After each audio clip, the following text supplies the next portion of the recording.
भाइयों नमस्कार। आज सीधा कटाक्ष में विषय रखा है कुंडली। कुंडली कई प्रकार की होती हैं, जैसे कि कोई कुटिल व्यक्ति अपनी कुटिल बुद्धि का प्रयोग कर किसी दूसरे के हक को मारने का प्रयास करता है, उसे भी कुंडली मारकर बैठ जाना कहते हैं। या फिर कोई जैसे अजगर है, अजगर किसी भी अन्य प्राणी को अपने लपेटे में लेकर बैठ जाता है, उसे भी कुंडली मारना ही कहते हैं। लेकिन मैं यहाँ जिस कुंडली की बात कर रहा हूँ वो इन सबसे अलग है। लपेटे में वो भी लेती है, लेकिन वो कुछ बहुत ही तेज बुद्धि तेज दिमाग वाले किस्म के लोगों द्वारा विकसित कर हम लोगों के बीच में सम्मान पूर्वक विश्वास के चोले में लपेटकर न जाने कब परोस दी गई कि हम लोगों को उसका एहसास भी नहीं हुआ, और हम सब धीरे धीरे उसके लपेटे में आते चले गए। हाँ भाई, इस लपेटे का नाम है कुंडली मिलान, जो हम लोग शादी ब्याह के समय पर इतना परेशान होते हैं, इतना पैसा बर्बाद करते हैं, जिसने धीरे धीरे हम सबको अपने लपेटे में ले लिया। तो ये इसी का नाम मुझे लग रहा है कि ये कर्म कुंडली नहीं, ये भ्रम कुंडली है। और ये ब्राह्मणों द्वारा विकसित ब्राह्मण पास जैसा है। जैसे रामायण काल में मेघनाद ने श्री हनुमान जी के ऊपर ब्रह्मपास फेंका था, तो हनुमान जैसे शक्तिशाली और बुद्धिमान भी उसके प्रभाव में आकर बड़े सम्मान के साथ में अपना समर्पण कर दिया था। उसी तरह से इस ब्राह्मण पास के आगे हम लोग भी काफी संख्या में काफी पहले से ही समर्पण करते ही आए हैं। तो मेरे कहने का मतलब ये है कि ये जो शादी ब्याह पहले होते थे वो भी कुंडली मिलान से ही होते थे, या जो अब जो कुछ जागरूक लोग हैं जो बिना कुंडली का नाम भी नहीं लेते हैं, बिना कुंडली मिलान के ही अपने शादी ब्याह कर रहे हैं, तो क्या उनकी जोड़ी सफल नहीं है? मुझे तो लगता है कि वो कुंडली मिलान वालों से सफलता की दर में ज्यादा ही बैठेंगे। और फिर आप इस बात से तो आपने कई बार परिचित भी हुए होंगे कि जब लड़की वाले या लड़के वाले परेशान होकर जब उनको मतलब का घर या बार नहीं मिलता है, परेशान हो जाते हैं, और जब उनको मतलब का घर या बार मिल जाता है तो वो किसी भी हाल में उसको छोड़ना नहीं चाहते। दक्षिणा की मात्रा बढ़ाकर कुंडली के सारे गुण मिलवा लेते हैं। तो फिर कुंडली मिलान का क्या अर्थ रह गया? अगर आपको यही सब करना था तो इतना समय इतना पैसा बर्बाद करने की क्या जरूरत है? और वैसे भी आप देखोगे, एक कुंडली अगर आप 4 जगह मिलवाओगे तो चारों जगह 4 अंतर आएंगे। तो मुझे तो लगता है ये केवल भ्रम है और कुछ भी नहीं है। अभी कुछ दिनों पहले, कुछ 2-3 साल पहले हरियाणा में ब्राह्मण लोगों का सम्मेलन हुआ था, वो मैंने देखा था। उसमें ये लोग खुद स्वीकार कर रहे हैं कि ये हमारे द्वारा बनाया गया भ्रमजाल में हम खुद भी फंसते जा रहे हैं। हमारे बच्चों की उम्र 30 साल से भी ज्यादा होती जा रही है, लेकिन कुंडली मिलान के चक्कर में कुंवारे बैठे हुए हैं। अब आप अंदाज लगाओ इससे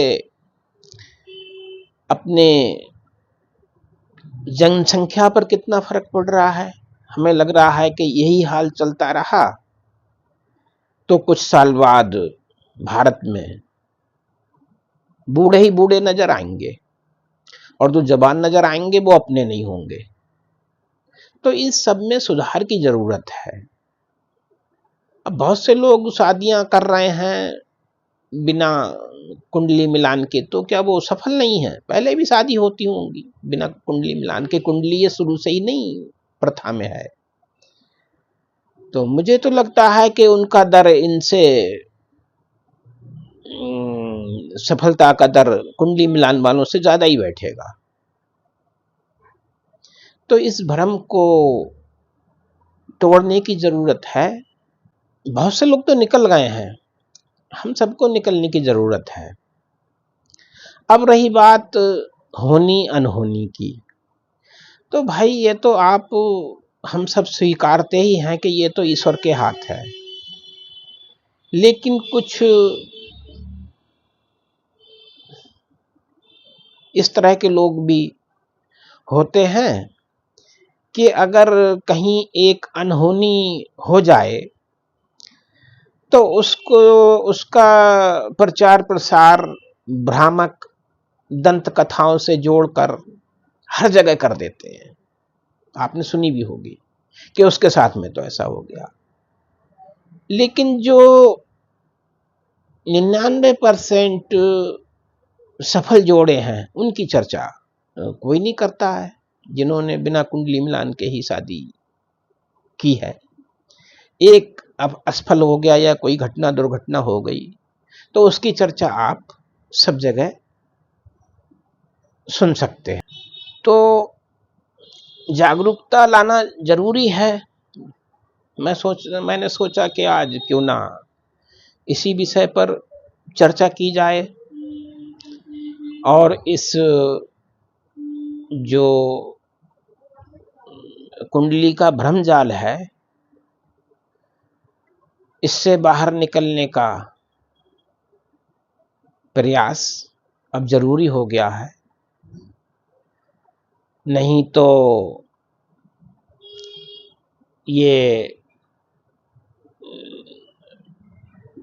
कुंडली बनाने वाले या इस तरह के लोग जो हम लोगों के पैदा होने से लेकर मरने तक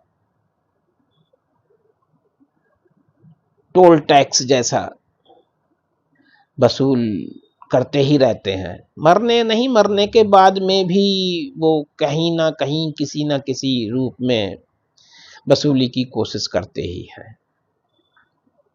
मैंने एक फिल्म देखी थी जिसका नाम था शायद चला मुसद्दी ऑफिस ऑफिस, ऐसे ही कुछ नाम था।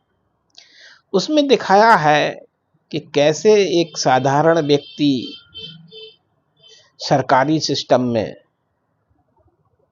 कहां कहां पिसता है और फिर जब उसकी पत्नी की मृत्यु हो जाती है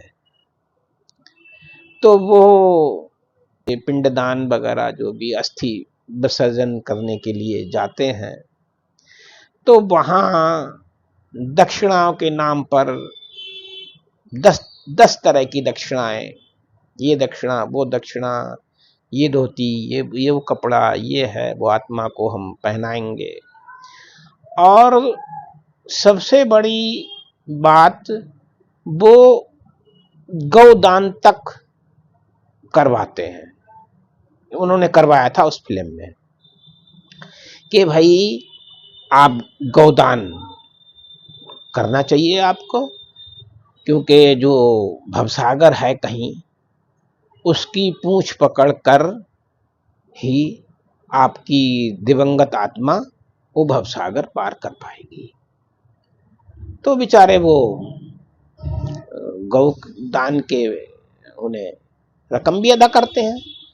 अब ये नहीं पता कि भाई वो लोग इस को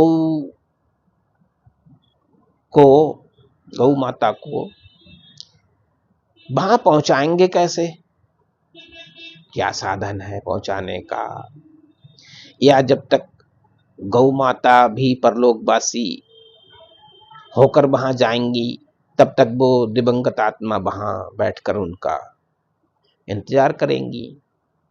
तो भाई ऐसे ऐसे भ्रमजाल फैला रखे हैं जिसका कोई औचित्य ही नहीं है। अपने धर्म क्रम में श्रद्धा रखो, पूर्वजों के प्रति भी श्रद्धा रखो, श्रद्धा मान रखो, और जीते जी उनकी सेवा अगर आपके पास समय है तो पूरा प्रयास करो। लेकिन ये भ्रमजाल हैं, भ्रम कुंडली हैं, इनसे निकलने का प्रयास भी जरूरी है। अन्यथा हम लोगों की आने वाली पीढ़ी, बच्चे, पता नहीं कब तक इस भ्रम कुंडली के कुंड के भंवर में घूमते रहेंगे, डूबते रहेंगे, तैरते रहेंगे। तो ये सब हमको सोचना पड़ेगा, जागरूकता लानी पड़ेगी। इन भ्रामक रीतियों या कुरीतियों में कुछ नहीं रखा है। तो भाई आज के लिए मेरी समझ में यही विषय आया, उस पर चर्चा कर ली। बाकी फिर मिलेंगे किसी नए विषय के साथ। लेकिन आप विचार जरूर करना कि क्या ये सब कुछ सही है। ठीक है साहब, फिर मिलेंगे किसी नए विषय के साथ। जब तक के लिए जय हिंद, जय भारत।